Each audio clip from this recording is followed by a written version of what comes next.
Good morning. I'm Dan Rivers, and I welcome you to the Regional Chamber's 22 Economic Forecast Breakfast. I'd like to thank all of you for joining us today for what we think will be an insightful event. With the war that has been raging on between Russia and the Ukraine, today's program is especially relevant and significant. And what we all hope today is to gain a bit of perspective about the cultural differences in each country and how those contributing factors are impacting us and that war, the problems it's causing. We're all proud to welcome back to the Valley Mejuri native Dr. Nick Kupensky. Nick is an associate professor of Russian and an expert on these differences, and we're looking forward to his talk this morning. We're also going to hear today about our regional and national economy from our First National Bank forecaster, David Valentiner. And we're going to present the 6th Annual Excellence in Manufacturing Award to a Warren company that is, yes, 116 years old, and they've experienced tremendous growth in the forging industry over the past few years. So we have a lot to do. We're looking forward to it. But first, we'd like to begin our program by introducing our head table. It would be from your left to right. First of all, our chamber president, Guy Coviello.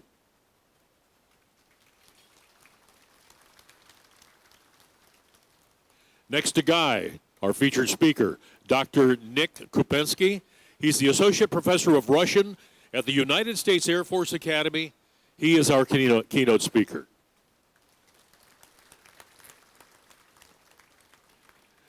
Next to Nick, Dan Moore, general manager of Schaefer Equipment, and that's a division of Wabtec Corporation, our Excellence in Manufacturing Award recipient. Then comes Michael O'Donnell, Vice President of Operations at Magnet, our sponsor of our Excellence in Manufacturing Award.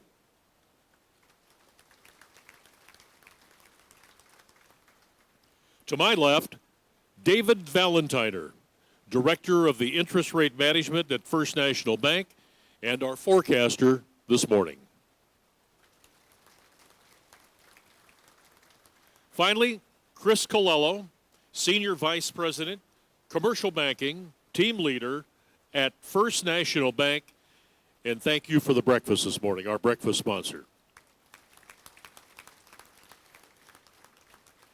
We've got a great program, and our first order of business is to announce the winning tickets for those who brought needed items for the rescue mission of Mahoning Valley and the Warren Family Mission. The Chamber has chosen significant causes to promote and collect donations at each of our signature events.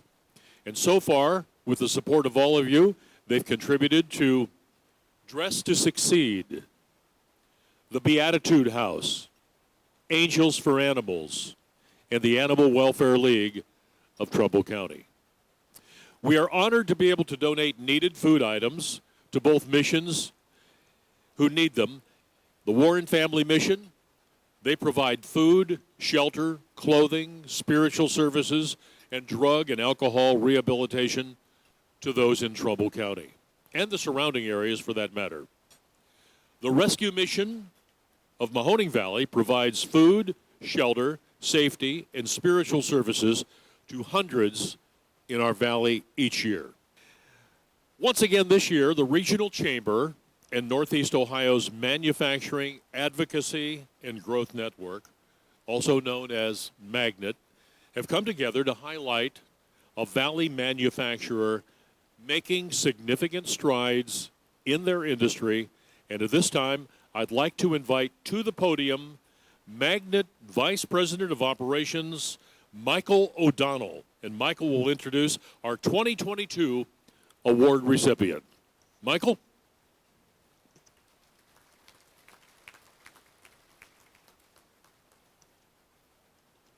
Welcome, everyone, and thank you very much.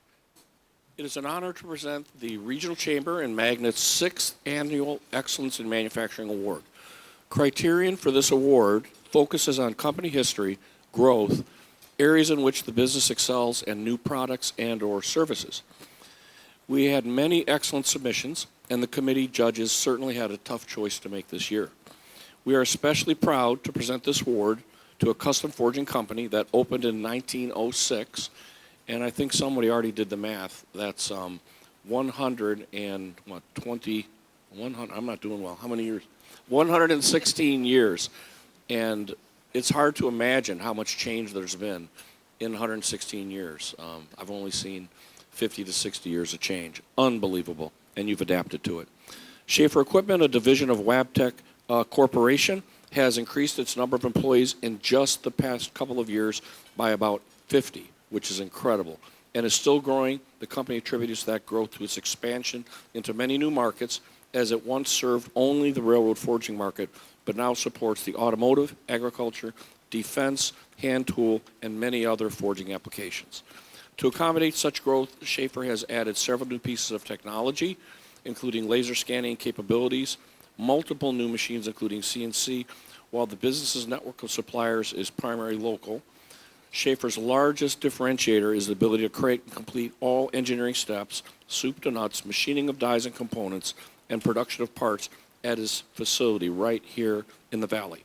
To learn about more of the Excellent in Manufacturing Award recipient, please turn your attention to the screens to meet General Manager Dan Moore.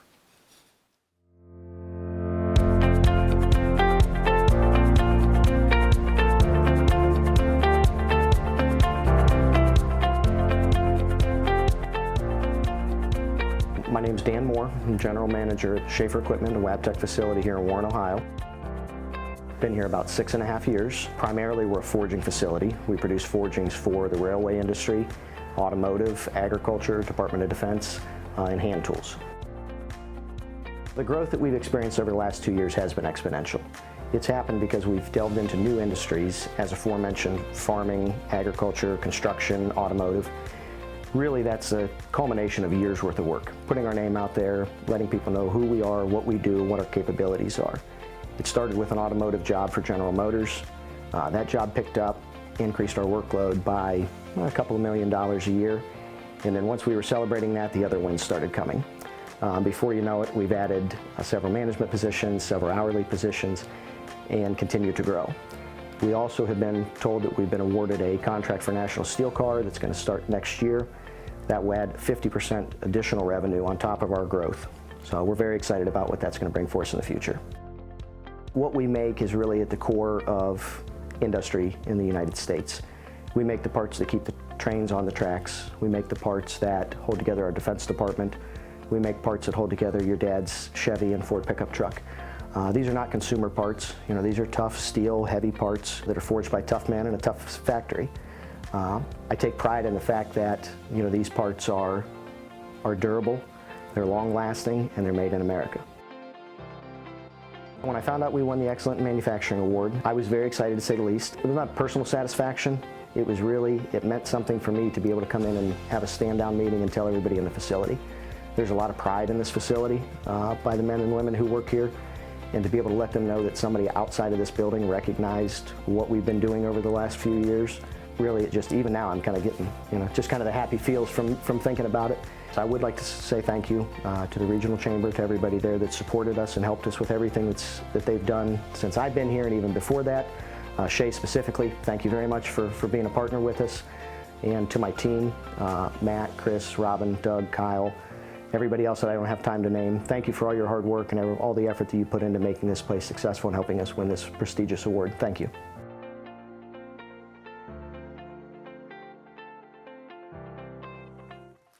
Ladies and gentlemen, let's give this great round of applause. Thank you so much to Schaefer Equipment, division of Wabtec Corporation, and especially to the leadership and the employees and the staff and associates and Dan Moore for their leadership in the community. Thank you.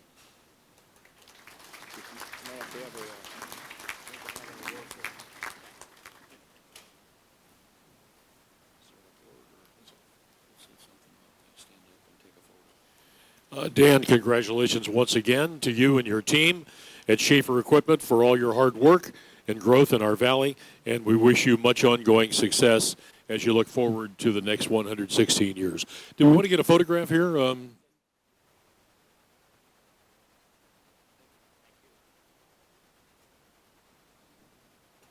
All right, gentlemen, thank you. You know, folks, as you watch things like this, and I'm sure a lot of you are fans of how things work, aren't you just astounded at what people like these folks here can do? I mean, in manufacturing, I've visited a couple of manufacturing plants here in the valley. There's so much going on here, so much brain power that people can mass produce the things that they're doing. It is truly astounding, and we congratulate them once again, and we look forward to your next 116 years. Huh? And by the way, to Michael and the folks at Magnet, thank you for your partnership in helping to present this significant honor. And on Tuesday, the Chamber and Magnet, through their partnership, they unveiled the newly branded Magnet East Conference at the Chamber's office in downtown Youngstown. So why is this significant? Well, the space will serve as a meeting space for Chamber and Magnet staff, peer organizations, and regional businesses, and it can also be used by you Chamber members at no cost. So congratulations. Magnet has been working with the manufacturers in our valley for many, many years, but this branded space gives them an official office in the Youngstown-Warren region, proud to work with the things that they do and do the work that they accomplish in partnership with the Chamber. Thank you again to the Magnet team. All right, as we move along, thanks again. A little round of applause. So as we hear about companies like Schaefer that are growing in our valley and especially expanding their workforce, I'd like to take a moment to share a quick update on behalf of the Chamber and the Ohio to Work Mahoning Valley program. Now, Ohio to Work Mahoning Valley was awarded the Ohio Economic Development Association's 2022 Excellence in Workforce Development Award last month. The award recognizes unique approaches and innovative practices and programs in the category of workforce development. The Mahoning Valley Manufacturers Coalition and the regional chamber representatives accepted the award on behalf of the local partners who were instrumental in the program's success. And that includes Ohio Means Jobs of Trumbull and Mahoning County, and Columbiana County, and the National Center for Urban Solutions, United Returning Citizens, Flying High Incorporated, and dozens of employers who committed to hiring job seekers, working with the Chamber, and the MVMC as identified through this initiative. Ohio to Work, what they do, they leverage state resources and they form connections with local partners in order to recruit, train, and place workers in demand healthcare, manufacturing, and technology jobs. And that, my friends, is great news. And we can be pleased with what they do. And if you'll just give a hand to everyone who is part of the Ohio to Work initiative, and they help make this award and this recent award possible. Thank you very much.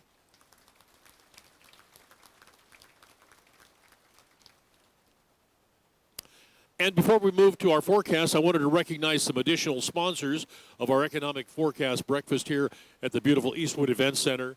We'd like to thank, first of all, our partner sponsors, Akron Children's Hospital,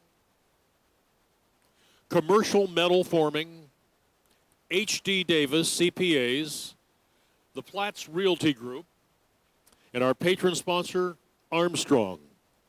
We'd also like to add the Lordstown Energy Company and VIP reception sponsors AT&T, Brookville Group, Cafaro Foundation, Kensington Grill, Team NEO, And finally, the J. Arnold Wealth Management Company. Thanks to all of you.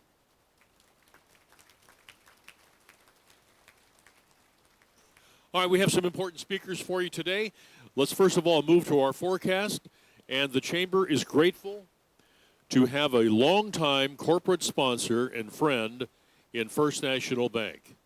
The organization has stepped up continually and supported so many of the organization's initiatives and endeavors, and we certainly couldn't have events without them.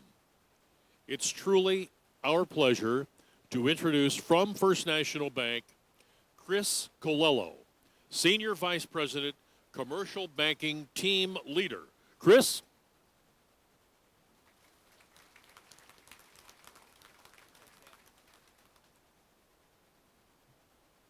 Good morning, and welcome to another informative economic forecast breakfast event. We'd like to congratulate Schaefer Equipment on their Excellence in Manufacturing Award. Well-deserved, and obviously another great example of the successful manufacturing base we have here in the Valley. As Dan said, my name is Chris Colella, Commercial Banking Team Leader at First National Bank. I'm grateful to be representing my fellow bankers that are here with me today. On behalf of the bank, it is our honor to once again partner with the Regional Chamber in sponsoring the annual Economic Forecast event and to share some valuable insights on local, national, global economic trends and activity. We are all gathered here this morning to help bring local business, civic, and community-oriented organizations together to gain new insights, collaborate with each other, and proactively plan for the future of our region. We're here also to celebrate great things that are happening in the Valley. To include just a few, Foxconn's movement to manufacture electronic vehicles in Lordstown, Youngstown State and Foxconn's partnership to create an electric vehicle training center, the Ultium Cells battery plant that will soon be producing batteries, once again, in a Lordstown facility, the second Lordstown power plant moving forward. These are significant events and projects, obviously, and I was thinking of, mentioning a few the other night when I was developing the speech, and I couldn't. The projects kept adding up, so I'd be up here for a lot longer than what's allocated. So we all need to celebrate all those manufacturer successes, all the major projects that are occurring, and we all need to get behind them and promote what is going on in the Valley.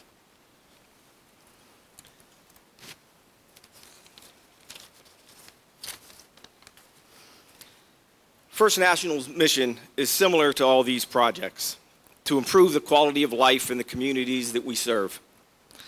I know that everyone here today shares in that common goal and our commitment to the region and making the Valley a better place to live, work, and play.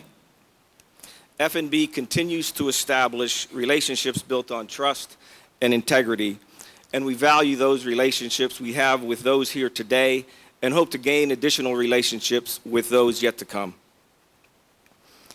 The bank remains driven by innovation to ensure we provide the latest technological capabilities and give those we serve a consistent and flexible banking experience unique to their needs and preferences. As we approach the end of this year and look ahead to 2023, my colleagues and I look forward to working with each of you as we explore new ways to better serve each other and the communities we all call home. On behalf of the bank, I want to thank all of you for being here today. Appreciate your commitment, leadership, and dedication that has helped our region remain strong during these very challenging times.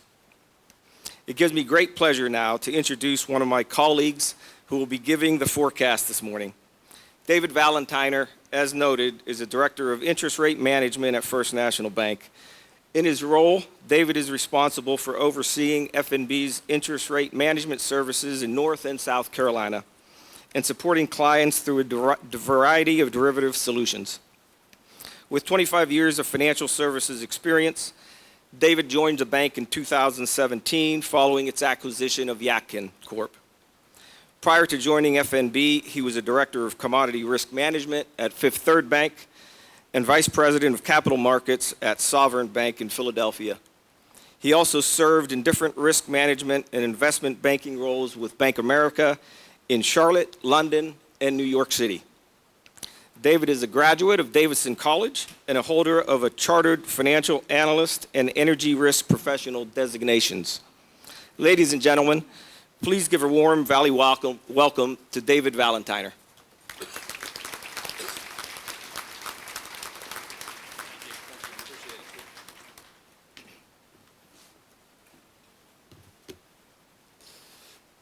All right, we'll see if we can get this to work, and I'm going to try to stand close here. So I'm going to jump right in. You know, the economy's a very large kind of topic to tackle. So today we're going to really focus on inflation and interest rates, kind of what we see that's been going on and what we think that means going forward, as well as for the Federal Reserve. So first, I want to start with a broad overview. I like to look at the general business cycle. This is the economy graphed out since World War II. So if you take a look at it, you can see that, well, we've had about a recession 13 times since World War II, and on average, they last about 15 months. If you look at what happened during COVID, you can see that this was a much larger dislocation than we've had any time really in the last 100 years. And I think that's important because when we think about how the government, how the Federal Reserve, how businesses have to react to it, they can't use the same playbook they've used in the past because the dislocation was much larger. We essentially shut the economy down. We had roughly a 30% drop just in one quarter, and then immediately it started back up and we came back quickly. The problem from doing that was that we were left with the legacy that we haven't had in 40 years, and that's inflation. Let's take a look at this graph on inflation. So this is the CPI, or the Consumer Price Index. The line in red shows that index with food and energy removed as they're more volatile components. When we talk about inflation, the first thing is, a year ago, a little more than a year ago, there was this idea that maybe it's transitory, right? That was what the Fed was saying, and we caught a lot of criticism for saying it was transitory. Let's look at why they may have come out with that initial assessment. If you look in the middle of that chart, you can see in 2000, prices were actually dropping. Makes sense. We had shut the economy down due to COVID, spending was less, and so prices and inflation got down next to nothing. Going out of it in 2021, inflation was ramping up, but the Fed said, well, hey, this may be just transitory. Now, if you think about the reason why, you have to understand what this graph is actually showing. When I tell you that inflation is 8% or 8.2% as it was in the last month, what that means is we're saying this month compared to the same month a year ago. We're talking about this month compared to a year ago. So in 2021, if you said, well, hey, in May of 21, we really see prices are higher, the Federal Reserve is going, yes, but they're comparing that to May of 2020, and we had artificially depressed prices. So initially their view was, hey, this may be transitory because it's difficult to compare to 2020 because it was kind of an artificial time year. The problem, as you see here, is that once we got into 2022, we didn't see any drop, and instead we saw accelerating inflation. So that was kind of strike one against the transitory view of inflation. Now, when we talk about inflation, I like to show this chart, which is I'm going to take that same graph, I'm going to shrink it down to scale, and I'm going to overlay used car and truck prices on top of it. The reason that we look at this is inflation is never just one thing in the economy. There's certain segments that drive it. Right when we came out of 2020, we saw that things like used car prices were actually, they were decreasing in price because going into the summer of 2020, we saw a lot of rental dealerships shedding inventory. Fast forward a year later to the summer of 2021, and we saw those same dealerships, we saw those same rental car companies now buying that inventory back. Used car prices spiked to over 45%. Once again, the Federal Reserve is looking at this going, this isn't normal. This is due to the shutdown in the economy in 20 and the restart in 2021. this should be transitory. As you can see, though, over the last year, we've had used car and truck prices rapidly fall. They're not quite back to pre-pandemic levels, but it's gotten much better over the last 6 months. Inflation, though, has not slowed. It's only accelerated during this time. Strike two against transitory. Now let's take a look at one more point, which is housing prices. If you look at those CPI numbers that you're seeing on the news, housing represents about 40% of that number. But here's the thing. Let's first take a look at how they look at inflation from housing. They do not include housing prices in those inflation numbers. And that's because the way that the CPI looks at it is they think that purchasing a house is an investment. It is not a consumer good. So if I own my own home, what they try to do to assess the inflation in the housing market is not to look at housing prices, but to look at what it would cost if I had to rent my own house. It's known as owner equivalent rent. So it's kind of a made up number. Now this is important, one, because it doesn't take into an account rapid rise in home prices, but also I was able to refinance my mortgage back in 2000 at very low historic rates. I don't have to refinance it now because I had a fixed rate mortgage. But the way the inflation data looks at it is that if I was renting my house today, my cost would be going up. This inflation data is also done on a 6-month lag. So if we compare it to home prices, and let's look at home prices here, what you're seeing is that inflation numbers from housing are going to continue to rise because there's a lag, even though with rising mortgage rates, we are seeing the cost of homes actually come down. So once again, it's not a perfect match, but it's rising and it's continuing to rise even as these home prices come down. So I'm going to call that strike three against transitory. Okay, so we know we've got inflation. We know it's not transitory. It's fairly entrenched. What's causing it? I think there's about 4 things, and we're going to run through those. First, money supply. Now, you heard this quote a lot about a year ago where people were saying the government has printed so much money that 40% of all the U.S. dollars were printed in a 12-month period. I don't know if that's true. I know it was being said on CNBC a lot, but it goes to show how rapidly we printed money. And everyone said, well, hey, if you print a lot of money, of course you're going to have inflation. They started invoking this guy, right? So Milton Friedman was a famous economist who said, inflation is always a monetary phenomenon. He said it's pretty simple. If you've got this many goods and this much money trying to purchase them, if you increase the amount of money without increasing the goods, they're just going to get more expensive. Seems pretty simple. So let's take a look at how much money we've actually put into the economy. This chart, and if you were here last year, you saw this chart. This is our response to the crisis. This is the New Deal. This is the 2008 crisis and what we've spent on COVID over the last 2 years. As you can see, we are magnitudes larger than any other previous government response. In fact, a year ago, that number was only about 4.1 trillion. So just in the last year, we've spent more money on COVID, which is kind of officially over, according to some, than we spent on any of our previous pandemics, or previous crises. So yes, we have put more money into the system than ever before. But that seems a bit nebulous. How does that actually get into spending and into inflation? And really, that comes down to one thing. Now, first I want to show this, which is whenever people ask me, should we not have put that much money into the economy? I'll always say, there's never a right and wrong answer. That's kind of a judgment call. It really comes down to trade-offs. So the red shows the economy 12 months after the start of a crisis. As you can see, going back to New Deal, we were still 30% below. We were only 3% below in the current COVID crisis. We spent a lot more money. The economy sprung back much faster, but we ended up with inflation.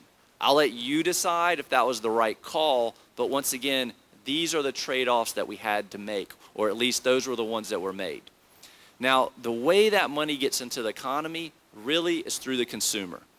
I like to say that the U.S. consumer is the most powerful force in the world, and I'm really only half joking when I say that. The consumer is responsible for 70% of all spending. So so goes their spending is how the economy and inflation will go. So let's take a little bit of a look at what happened during the pandemic. This chart, and I know there's a lot of data here, I really want you just to focus on the gold bars at the top. This represents the total amount of money that the consumer got going back to just before the pandemic until today. The gold bar at the top represents direct savings, and as you can see from the different stimulus that we did through additional direct government benefits like expanded unemployment, like stimulus checks, we saw early in the pandemic record levels of savings. Normal savings rate is about 7.3%. We saw savings over 30% at some point in time. That was very important because as the consumer saves, as they pay down credit card debt, it allows them to consume more in the future because they've kind of got a war chest. But if you look at what's happened over the last several months, on the right-hand side of that is that the savings rate is now below the historical average. So let's look at it from a different point of view.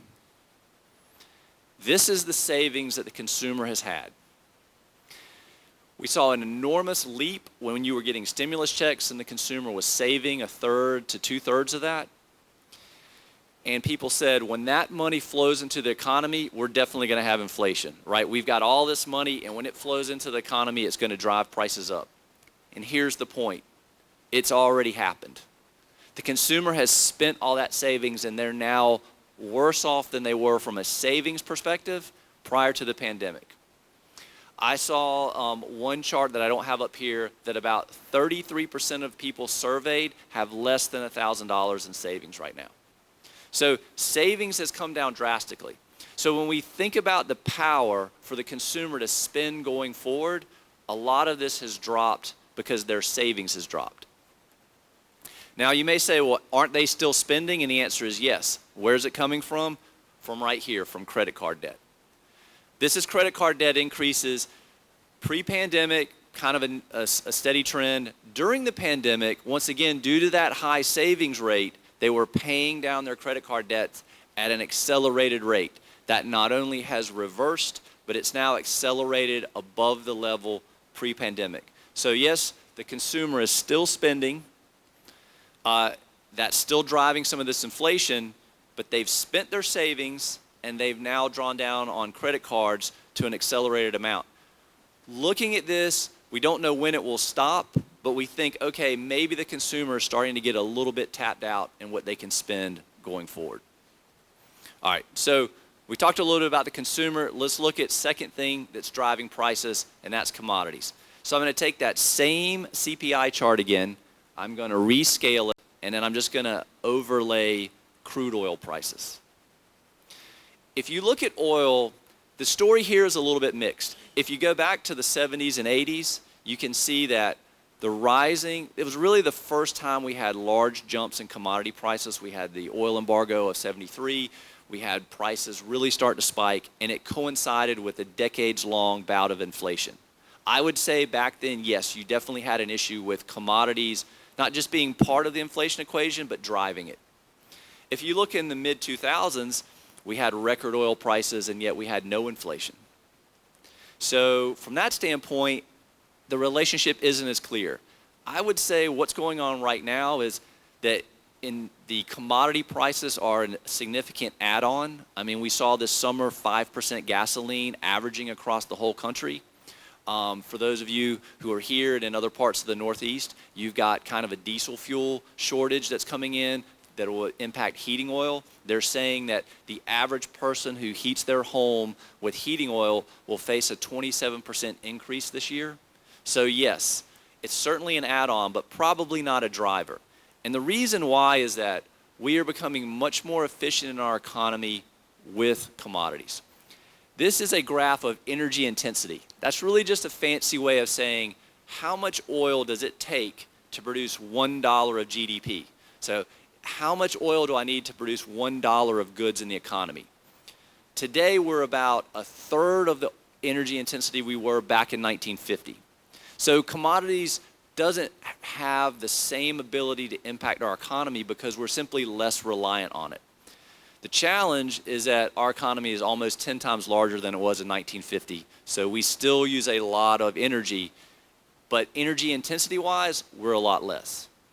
Now, when we think about energy, let's talk about oil production and let's look at it here in the United States. So one of the things that's really great about here is we are, if you include oil and petroleum liquids, the largest oil producer in the world. We produce about 20% of all the crude oil and crude liquids, with Saudi Arabia and Russia really tied for second place. So from the standpoint of being in the U.S., and when you look at energy, we're in a really good position. Doesn't mean we don't have some challenges, but we're in a very good position. Not only are we in a good position, look at who's number 4, Canada. So our friends kind of to the north. And it's very easy to get that crude via pipelines and other things. So from an energy standpoint, we're in a good position. You contrast that with, say, China on here, who's the 5th largest producer. They only produce about 5 million barrels a day, but they use about 20. So we're almost self-sufficient, whereas they need a lot more from the rest of the world. Now, if we contrast that with what's going on in Europe right now, this is Germany's natural gas situation. Germany currently, well, they did prior to the pipelines getting shut down, got about 66% of all natural gas from Russia. This is important because that Nord Stream pipeline that brings it all in through the Baltic Sea has essentially been shut down, and they're facing an energy crisis this year. We're sending over natural gas to Europe now, but from an inflation standpoint, one, it shows the importance of having correct energy policy to keep your own prices down. But Germany is actually one of our leading trade partners. When you think of what we import into our economy, first of all, China's our number 1 importer. We import, of all of our imports, about 40% come from China.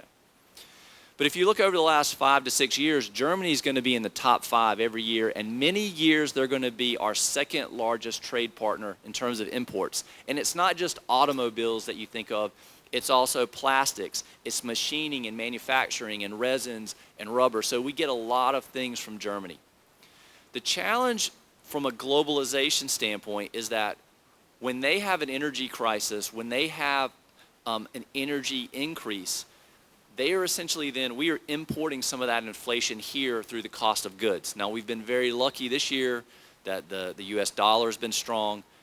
But when you think about what happens in other parts of the world with energy, we are now exporting energy to Europe, and we are still importing goods from them many times at a higher cost because of rising energy prices. So energy prices around the world affect us, not just our energy prices locally. All right, so let's look at a third aspect of what's going on in the economy. This is a picture of Long Beach and LA Port.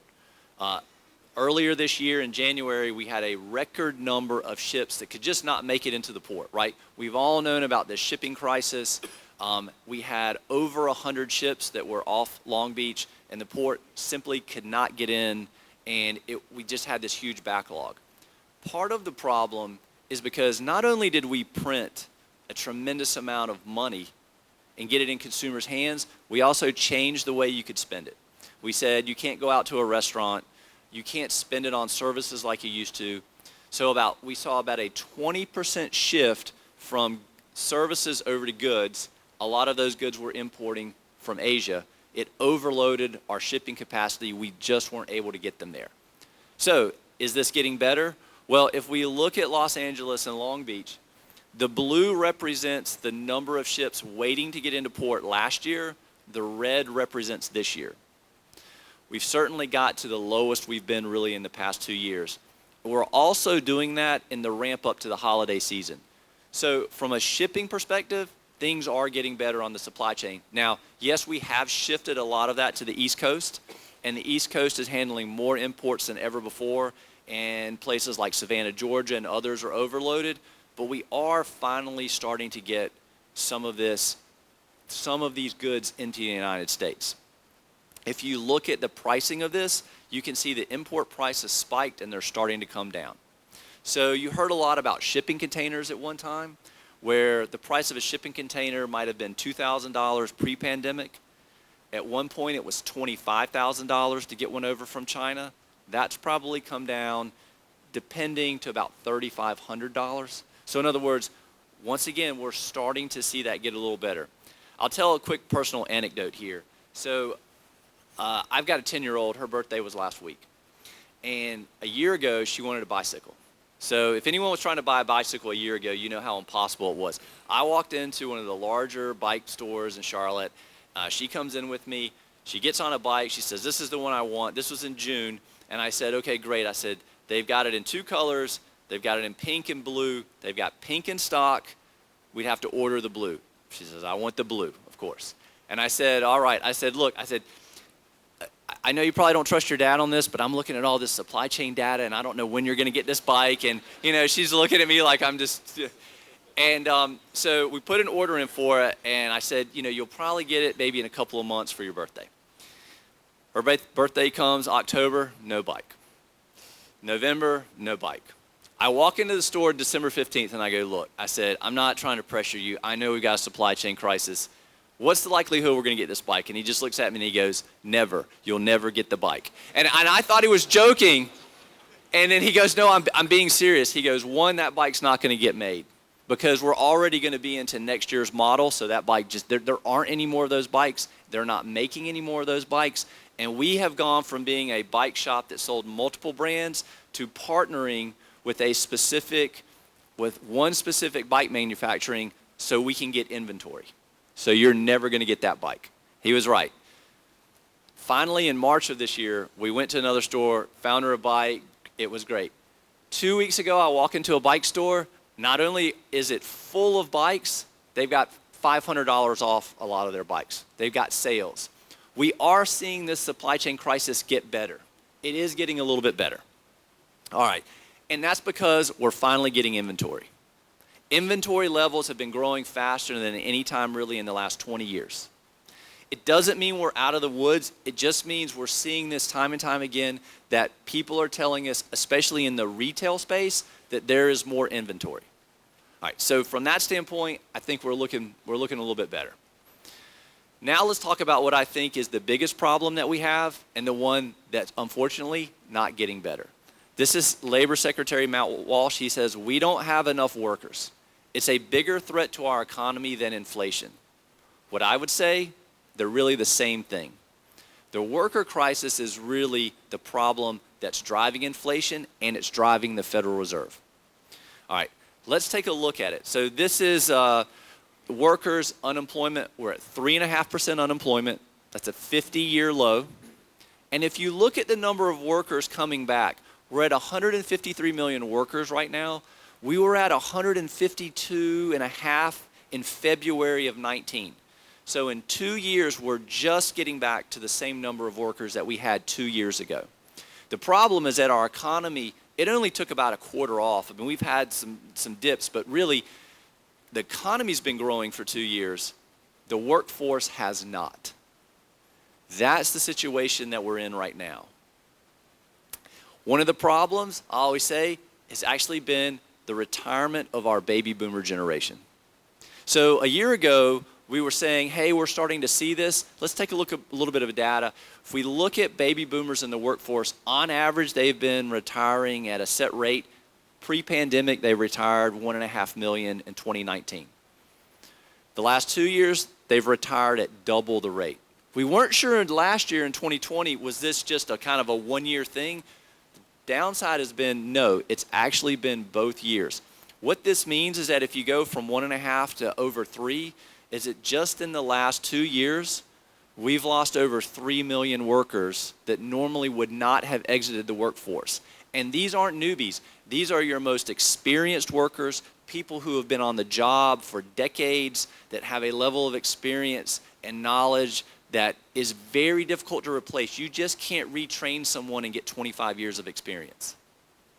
So what's going on here with baby boomers? Well, one is, the great thing about them was baby boomers stayed in the workforce much longer. So let's take a look at this. People 54 to 72, baby boomers were staying in the workforce at over 50%, whereas previous generations, if you look at the greatest generation, silent generation, they were below that. So not only are baby boomers now retiring at an accelerated rate, previously they had been staying in the workforce much longer Now, if we look at what I call the retirement years, which is at 65 to 72, even more so that baby boomers were staying in the workforce. So once again, we had this very experienced part of the workforce, which in the last 2 years has rapidly started to leave the workforce. And the downside is that at this point, and given their age, they're probably not coming back. You have a 30-year-old who leaves the workforce, there's a good chance you're going to get them back. You have a 62-year-old who leaves the workforce, much harder to bring them back in. So let's look at this from a different angle. This is labor force participation rate. This is the number of people of this age group who are working or actively looking for work. This is the national average. We're almost back to where we were pre-pandemic, but we're still below in terms of our population coming back to work. Now, if you look at the prime age labor force, this is 25 to 54-year-olds, they've actually come back about to where we were pre-pandemic. Where you'll really see the difference is when we start looking at people 55 and older. They dropped, and they've never come back to the level at which they were. And it gets even more stark if you look at those 65 and older. So once again, what COVID has done is accelerated the kind of baby boomer generation from exiting the workforce from what they were previously. So then the question is that, okay, we know we know those people are exiting the workforce. Are we getting something in return on the backside? And the answer is no, we're not. We have a 55 and over population that's growing. We have a 16 to 24-year-old population that's shrinking. Part of that has to do with demographics and birth rates. These are the birth rates for the developed world countries. You need to have a birth rate of 2.1 children per family to have just to keep your population stable, assuming no immigration. All the developed world is basically below that. We certainly are, and the one that's really interesting, if you look at the far right, that's South Korea. In South Korea right now, they have on average about 0.8 children per family. That is a significant issue if you're trying to replace a workforce. The average woman has her first child in South Korea at 33 years of age and the average man at 35. So what we're seeing is that lower birth rates, we're not backfilling the workforce. And what's changing is we're seeing families start later and have fewer children. And South Korea is probably the starkest example of that. So let's look at this. 2021, 25% of people 25 to 34-year-olds lived at home. A generation ago, that was only 9%. Family formation is delayed, and that is changing the demographic picture, which is changing the amount of workers that we have. Marriage is another one. Let's talk about marriage. Let's see if this will come up. So current millennial generation, between 25 and 37, about 46% are married. If you look at previous generations, it's much higher. And if you go back to the silent generation, it's almost double. We have delayed family formation. It's changing the demographics and the workforce in our country. All right. Those are the four main points. Let's kind of finish here with what's going on in the Federal Reserve. Federal Reserve has two main goals. One, they've got to keep people working. They're doing a great job of it right now at 3.5% unemployment. Second, they've got to keep prices under control. Not doing a good job. That's their sole focus. This is the Fed funds rate. This is that number when they say yesterday we had Federal Reserve raise rates 75 basis points. This is what they're talking about. This is the rate, and this is what it looks like over the last, 60, 70 years. The gray bars represent recessions. As you see, usually when the Federal Reserve is raising rates, it's happening prior to a recession. That does not mean that raising rates is necessarily going to put us into a recession. It's just historically, that's what it showed. Now, if you look in the mid-90s, we actually had a period of time where the Fed raised rates. We did not go into a recession at all. In fact, we had very strong economic growth. Even though they were raising rates significantly, we still had growth rates 5, 6%. So it's not a foregone conclusion that raising rates puts the economy into a recession. What was interesting about the 90s, which is also happening now, is that in the 90s they raised rates, but we didn't have people lose their jobs. We still had very stable and low unemployment.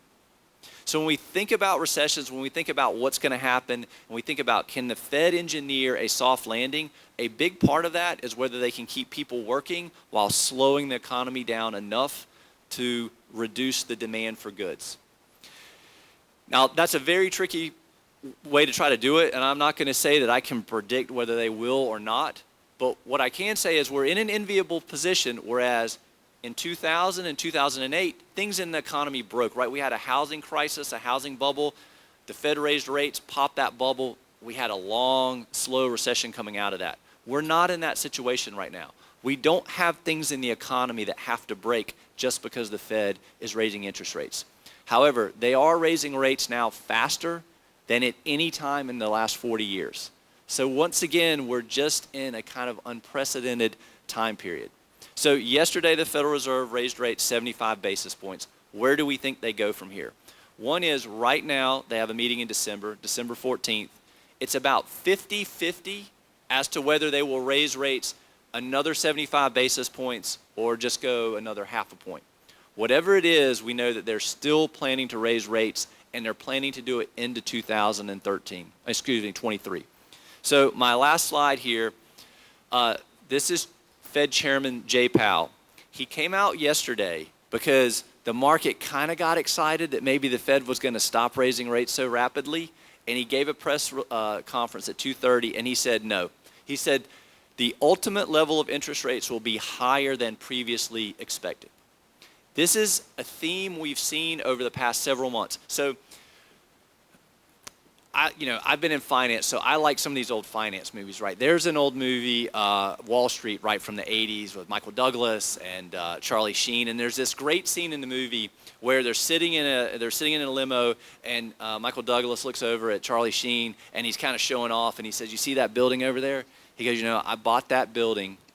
I sold it 10 years later, made $800,000. I used to think that was all the money in the world. Now it's just a day's pay."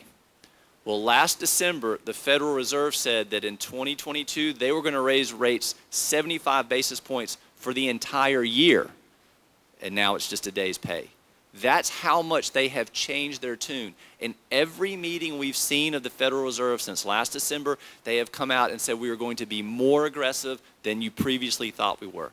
So I think in terms of rates, you're going to see rates stay higher, probably longer than you would have in traditional recessions. People who think, hey, they're going to kind of put the economy in a recession and immediately cut rates because that's what they did in 2008 and that's what they did in 2000, I would caution you from thinking that, because in those time periods, they did not have 8% inflation to get rid of. Now, I'm not a doom and gloom guy. We have almost 11 million job openings in this country. They can calm the economy down just by taking some of that high demand for workers out without necessarily putting us into a recession. But I think it's going to be a tricky way to try to thread that needle. And with that, I'm going to stop, turn things back over to Dan, and thank you for having me today.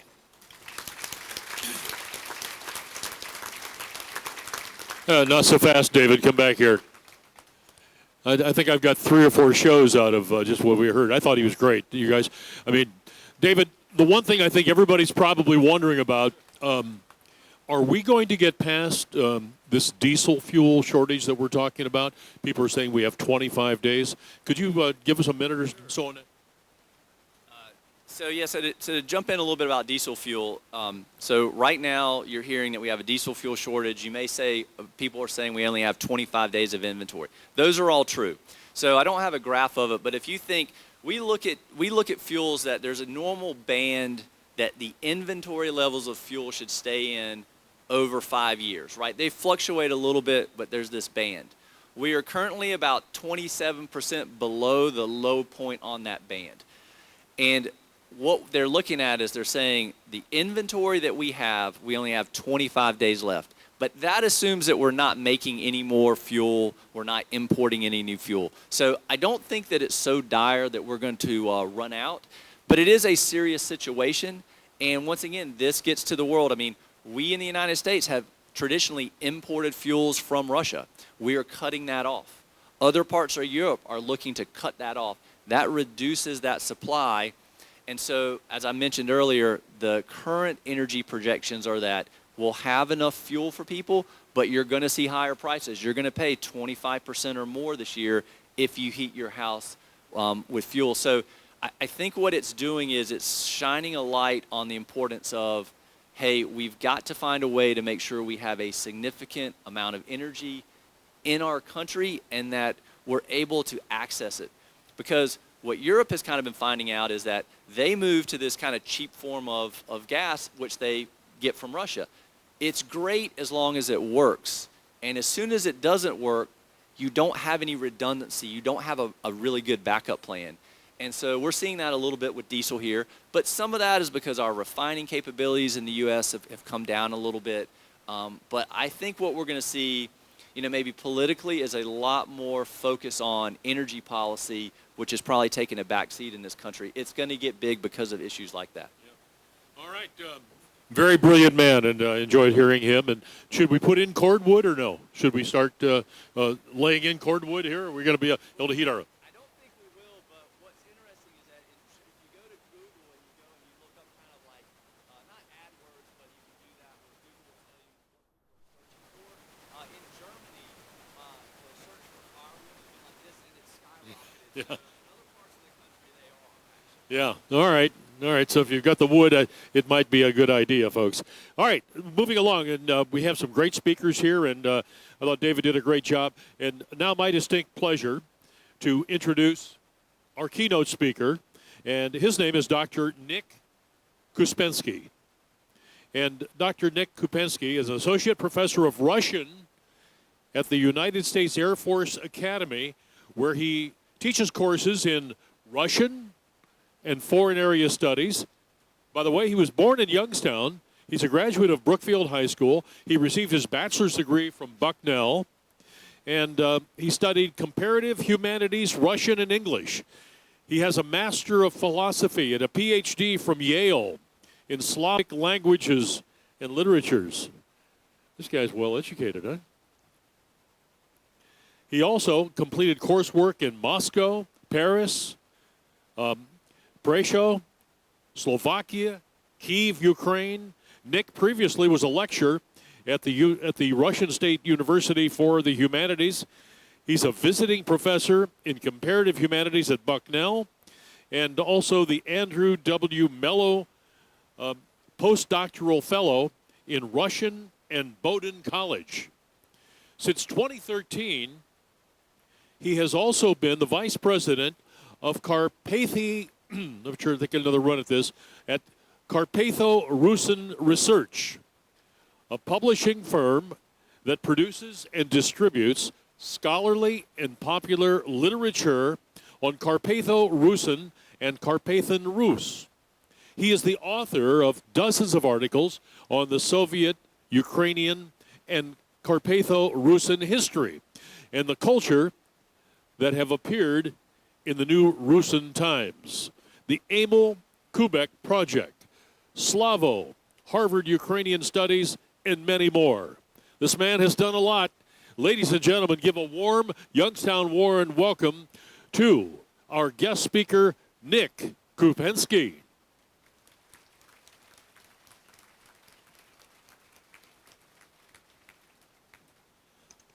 So thank you very much, and I want to thank Guy and Mike and everybody at the Warren the Youngstown Warren Regional Chamber of Commerce and all of you here today. And it's great to be back home. So when Guy invited me to speak today, he invited me to speak about the war. And he invited me to speak about the war because I spent roughly most of my 20s in Russia, but I spent most of my 30s in Ukraine. And so I have a little bit of insight both personally but also professionally about the different ways in which Russia and Ukraine are approaching the war. But when he invited me to speak, he told me to not be depressing. It's like, but how could you not be depressing watching the things that we've been watching on TV for, since February?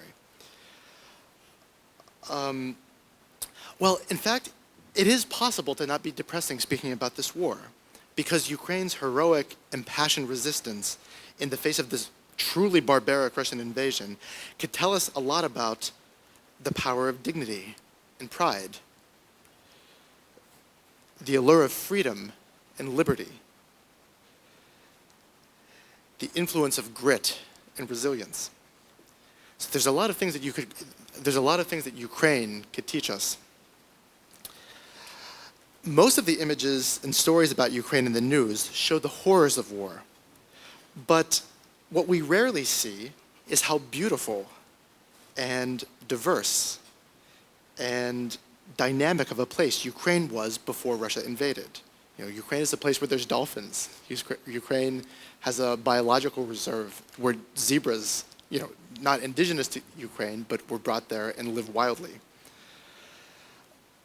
That is, we rarely see the world Ukraine is fighting to protect and restore.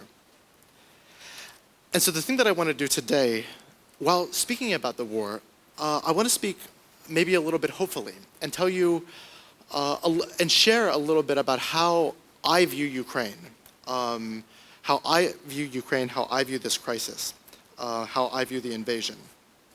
So I want to speak a little bit about what, and more specifically, where Ukraine is. I want to speak a little bit about what in its past makes it unique and what is unique about the Ukrainian character. I want to speak a bit about what we could learn from Ukraine's resistance and struggle against tyranny. And I also want to speak about what the future might bring, what is coming down the pike. So, question number one, where is Ukraine? Most of the time when you hear the news, you will probably hear that Ukraine is in Eastern Europe. But this term Eastern Europe has a lot of Cold War baggage. Typically, the term Eastern Europe has been used to describe anything that was once behind the Iron Curtain. And this distinction between Western Europe and Eastern Europe is bound up with all of the, is bound up with a whole series of symbolic oppositions. The West is light and bright, but the East is dark and gray.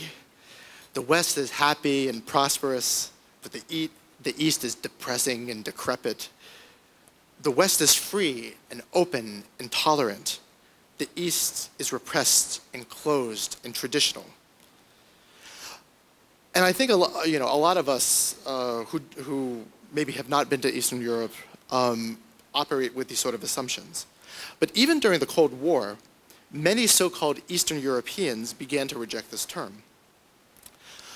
Most famously, in 1984, the Czech writer Milan Kundera argued that small nations like Czechs or Slovaks or Poles or Hungarians are part of some sort of middle category, neither West nor East. And these, what he calls small nations of Central Europe, believe in Western values but have always been oppressed by regimes in the East. The tragedy of Central Europe, though, he says, is that these small nations could disappear at any moment, and they know it. With the collapse of the USSR and the fall of the Berlin Wall, more nations began to view themselves and be viewed as part of Central, not Eastern Europe. And for example, in 1993, the famous Harvard political scientist Samuel Huntington, he argued that Ukraine belongs both to Western and Eastern Europe. Ukraine belongs to both Western and Russian civilizations. And the reason why he says this is based upon religion. He says, largely Western Ukraine is Catholic and connected to the world of the West, whereas Eastern Ukraine historically was more Orthodox and connected to Moscow. The same year, in 1993, the Toronto historian Paul Robert Magaci moved the border of Eastern Europe even farther east, placing it in Eastern Ukraine, or sort of Central Eastern Ukraine, along the Dnipro River. And this is because the West Bank Ukraine, let's say, was historically influenced by Poland, Lithuania, and the Habsburgs, whereas East Bank was influenced more so by Russia. But the Ukrainian writer Yuri Andrukovich has pointed out, Ukraine actually belongs to the Atlantic world. Ukraine is completely part of the Atlantic world. And so when early on during the war there was a lot of debate and hand-wringing about whether Ukraine belongs in NATO, the North Atlantic Treaty Organization, it's important to remember that all of Ukraine's water flows into the Atlantic. Its rivers flow into the Dnipro.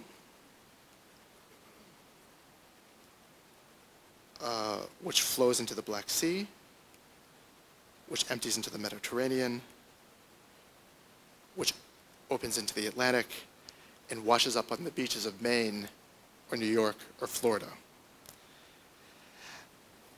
In my experience of Ukraine, I often associate Ukraine with Southern Europe.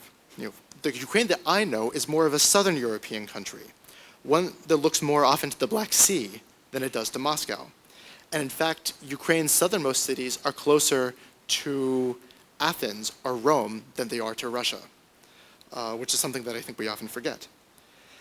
And it's part of this sort of Black Sea world of Ukraine that this is the Ukraine that I know quite well, and the Ukraine that me and my wife have explored exhaustively. Some of the things that we did. In southern Ukraine, you could swim with dolphins in Odessa's world-class resorts. You could drink surprisingly excellent Cabernet by the Shabo winery in Zatoka, founded by the Swiss. You could bathe in Ukraine's Pink Sea in the Kherson region. Sort of Ukraine's Black Sea. It's full of salt. It holds you up, as it is to me right here. You could eat Scythian oysters that were introduced by the French. If you go all the way to the eastern part of Ukraine's coast, you could try local heroes in the small Greek towns who have been on this coast since the Byzantine Empire. They speak dialects of Greek that are 500, 600 years old, like this woman who we met in the town of Sartana. Or you could go up the river a bit to the city of Dnipro and take in the panoramic views of the city from its famous, large, celebrated Jewish quarter. Or, for example, my family is from, not from Ukraine, but is from the region called Carpathian Rus. But part of Carpathian Rus is located in the westernmost region of Ukraine. Here, you can ski the Carpathian Alps in Bukovel on Hutsul land. And I love skiing. I grew up skiing in Northeast Ohio, went to Peak and Peak a lot, and I can tell you these mountains are a little bit more challenging, as I found out, than Peak and Peak.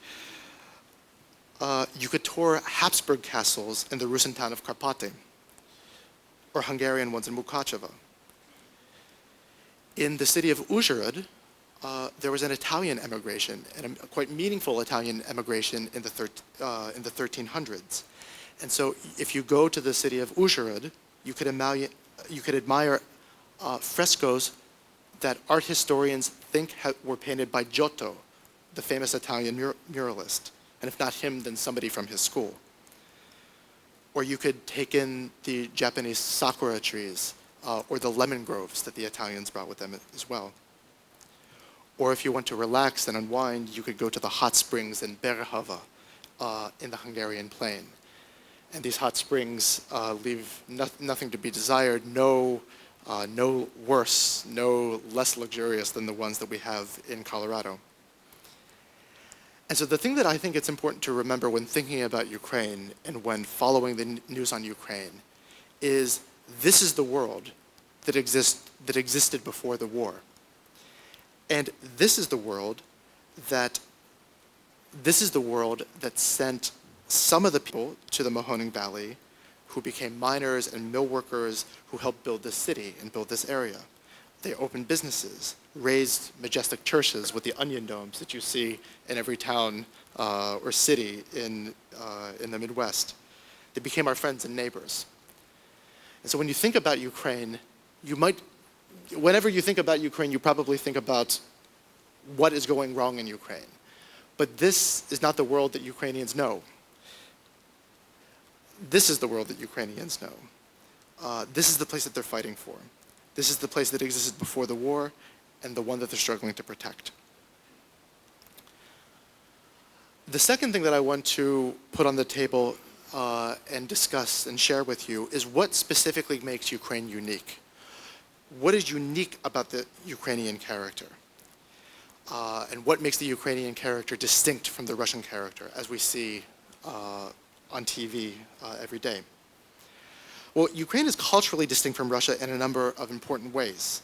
And these differences have their origins in the divergent historical trajectories of these two societies. Russia, Ukraine, and Belarus, in fact, all trace their common origins to a medieval state that was called Kievan Rus, which was a multi-ethnic society that lasted for nearly 500 years. The land of Kievan Rus was inhabited by Slavs. Slavs, there's no ethnic distinctions yet, so they're just the Slavs. And they were the common people, let's say the working class. But the political elite and the ruling elite of Rus were in fact a branch of Vikings. These are not Russians, these are not Ukrainians, they're probably Norwegians or Swedes. But in fact, the religious elite of Ukraine came from the Byzantine, the religious elite of Kievan Rus came from the Byzantine Empire and were Greek. And Kievan Rus lasted for about 500 years in this sort of three-tiered society. But it collapsed in the 1240s when the Mongols invaded. And at this moment when the Mongols invade, often you might hear Putin speak about the unity of Russians, Ukrainians, and Belarusians. But in fact, there were no Russians, Ukrainians, and Belarusians at the time. There were only the Rus and the Slavs. And after the Mongols invaded, what happened to Kievan Rus is that it started to move in three different directions. These directions are quite meaningful. Some in Kievan Rus turned to the north and to the west, to Poland and Lithuania. Others turned towards the far northeast, towards Muscovy. There's no Russia yet, it's Muscovy. But others went to the south, to the uninhabited steppe, in a region that's called now Zaporizhia.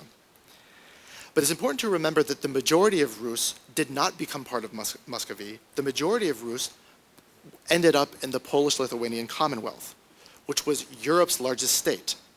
It was a federation.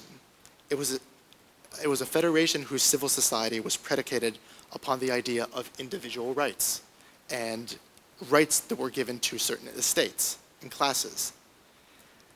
And within this democratic society, this federative society, whose civil society is based upon the rule of law and the rights of certain classes and estates, its southernmost borderland, its southernmost region was called Ukraina, Ukraine, which is a Polish word, not a Russian word, a Polish word for borderland. And I would like to point out that at this moment, we're in the 1560s, there is a place called Ukraine on the map, as you can see on this map. There is no place called Russia yet, which is a common misconception. Ukraine as a place exists before Russia exists as a place.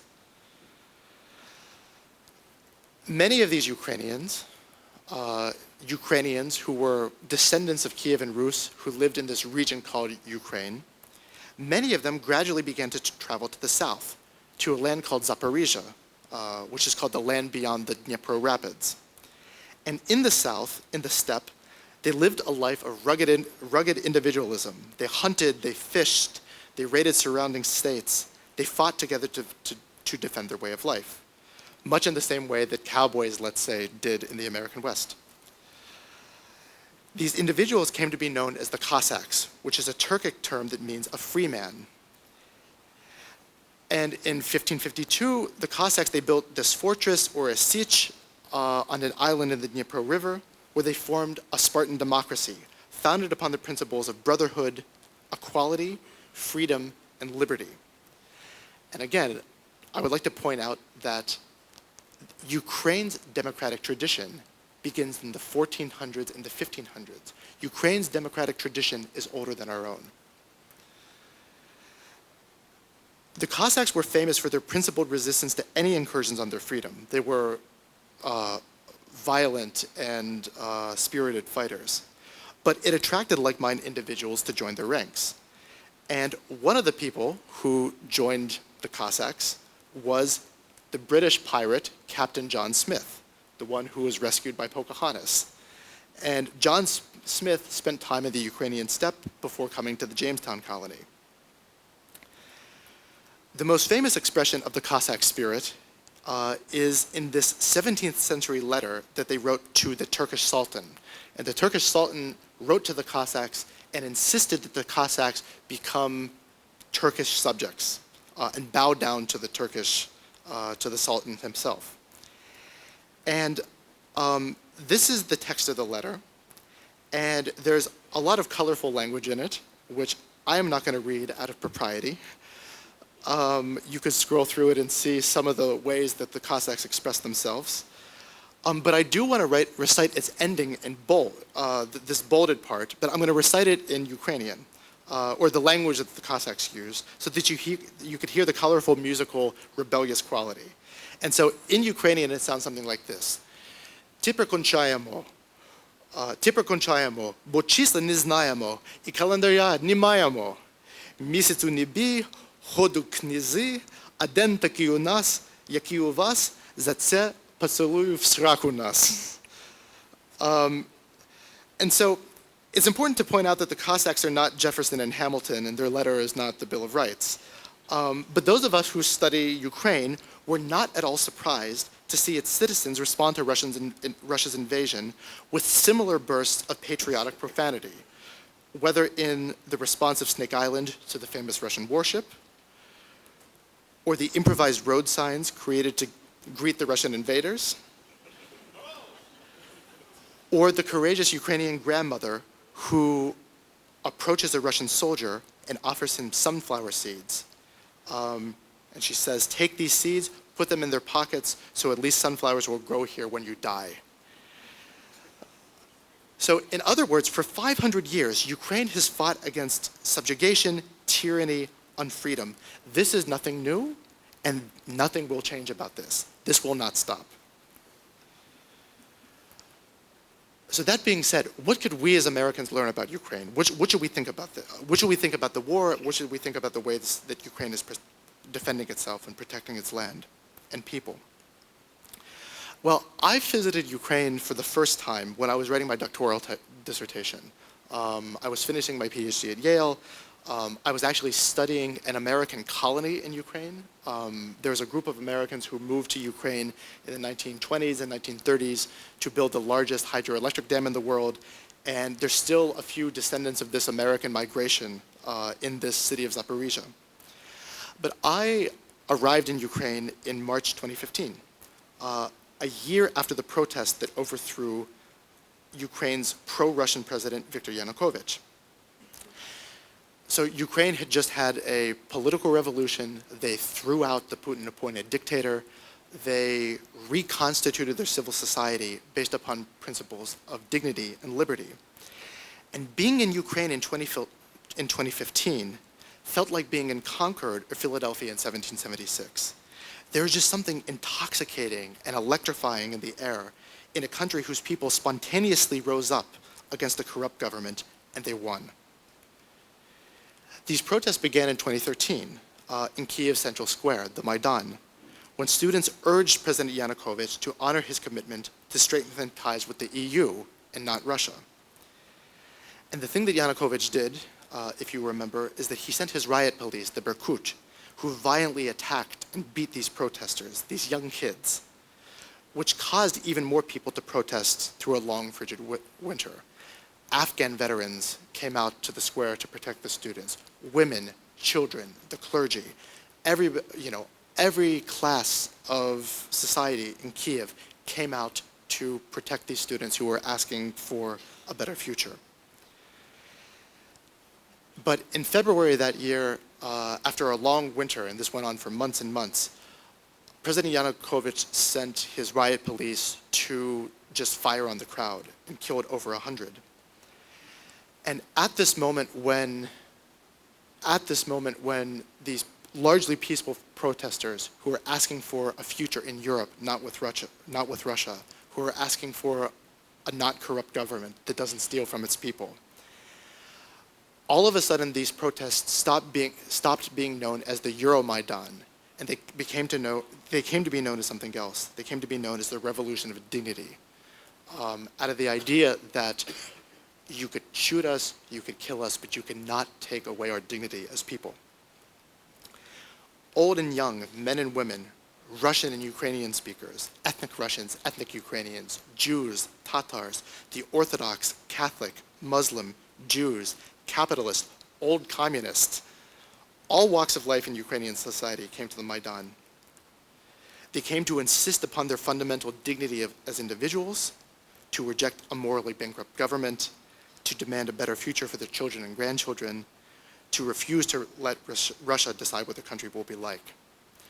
This happened in 2014, into 2013, 2014, 2015. This is what led to the annexation of Crimea, but this is somewhat of the origins of this war. But in February, since February, when you see images of Ukrainians standing in front of tanks, civilians stopping tanks, or defiantly protesting the occupation, or refusing to leave their homes, or be evacuated outside of the capital, or fighting to the death and learning how to use weapons like this 79-year-old Ukrainian grandmother. They're not doing it because they're pro-American, even though they are. And Ukraine is a remarkably pro-American country. Ukraine is doing all of these things because they are us.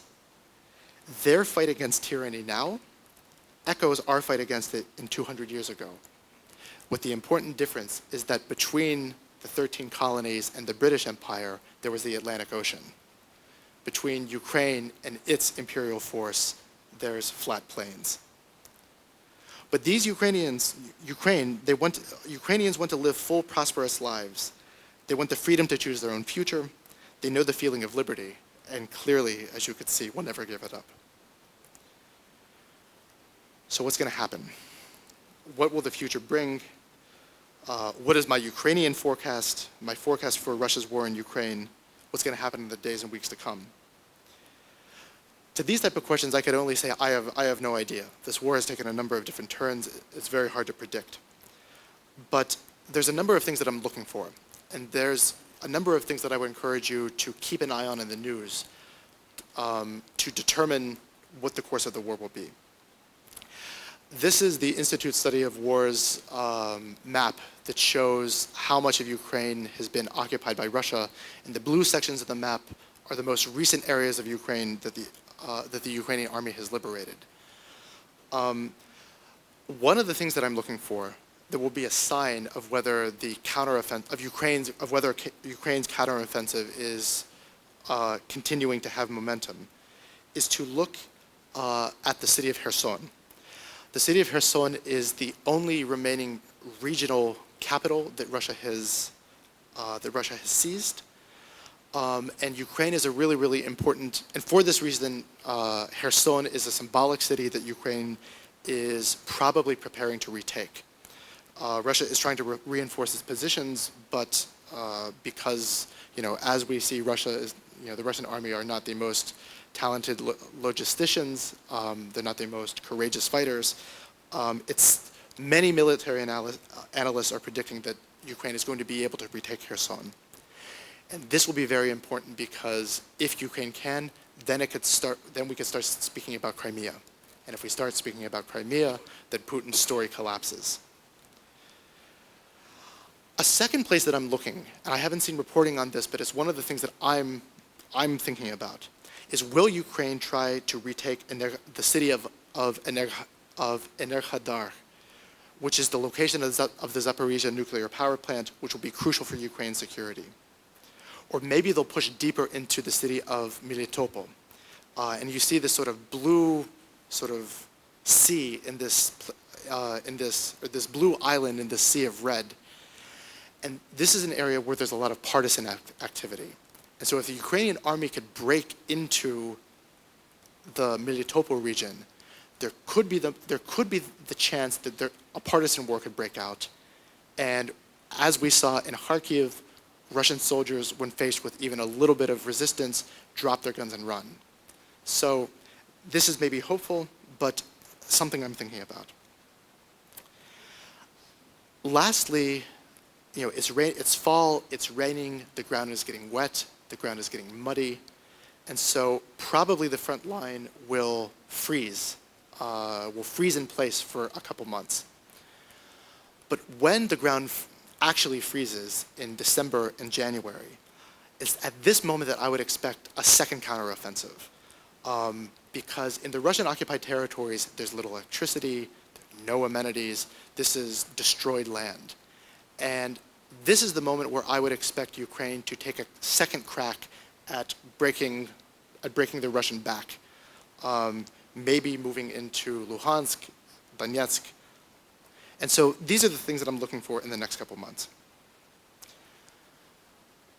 A different question. How does the war end? Well, I do actually have a clearer answer to that. The war will end only with a decisive Ukrainian victory. And why do I think this? In 1943, at the Casablanca Conference, American President Franklin Roosevelt and British Prime Minister Winston Churchill agreed that the only way to guarantee a post-war peace, the only way to do this was to pursue a policy of unconditional surrender. And for them, unconditional surrender did not mean the total destruction of Germany and its peoples or the Axis powers and their peoples. But instead, it did demand the total destruction of the philosophies in those countries based upon conquest and the subjugation of other people. And we saw this work. Germany is not the Germany of the 30s and 40s. And the unconditional defeat of Germany is the thing that allowed Germany to become a normal, prosperous, fully functioning European nation. So if Ukraine is to have a future, if the war is going to end, the United States and Europe, I think, have to think in similar terms. A ceasefire will not guarantee anything. It won't guarantee peace. A negotiated settlement will not guarantee peace. And we know this. There's evidence of it before our eyes. Russia's 2008 invasion of Georgia ended in a ceasefire. My wife and I, who is a reporter, we were in Georgia relatively recently. Day by day, that front moves. The Russian side sort of pushes the fence and absorbs Georgian villages. And so a ceasefire will do nothing. Putin's regime is a regime of liars and manipulators. Their signature is worth nothing. And that ceasefire in Georgia, it didn't deter Russia from invading in 2014 when it annexed Crimea and invaded Donbass. In 2014 and 2015, these attacks on Ukraine were frozen in place by the Minsk agreements.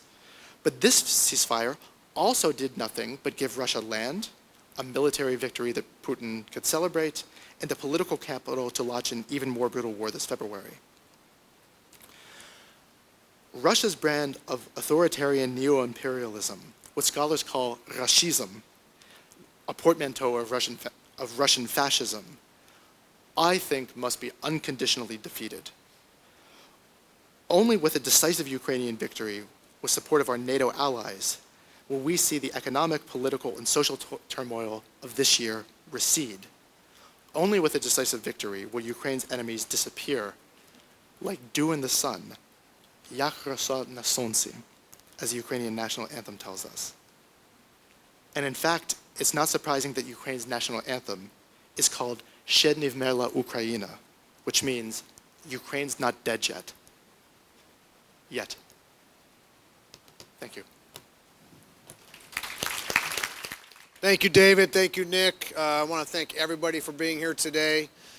Regardless of what happens in the economy in 2023, we can see statewide, and especially here in the Valley, we're creating jobs at a pretty remarkable pace. We call it a generational pace. And one of the things that we have to do, and I can guarantee you the Chamber is going to partner up with some in the community to accomplish this. We're going to launch a repopulation effort. We're going to regrow our population so we can build our workforce. And we've talked about millions and millions of Ukrainians, educated, skilled, capable of coming here like they did a century ago and filling our jobs and becoming tax-paying members of our community. Count on that in 2023. We're going to create jobs and we're going to regrow the population here. Thank you. Have a great day.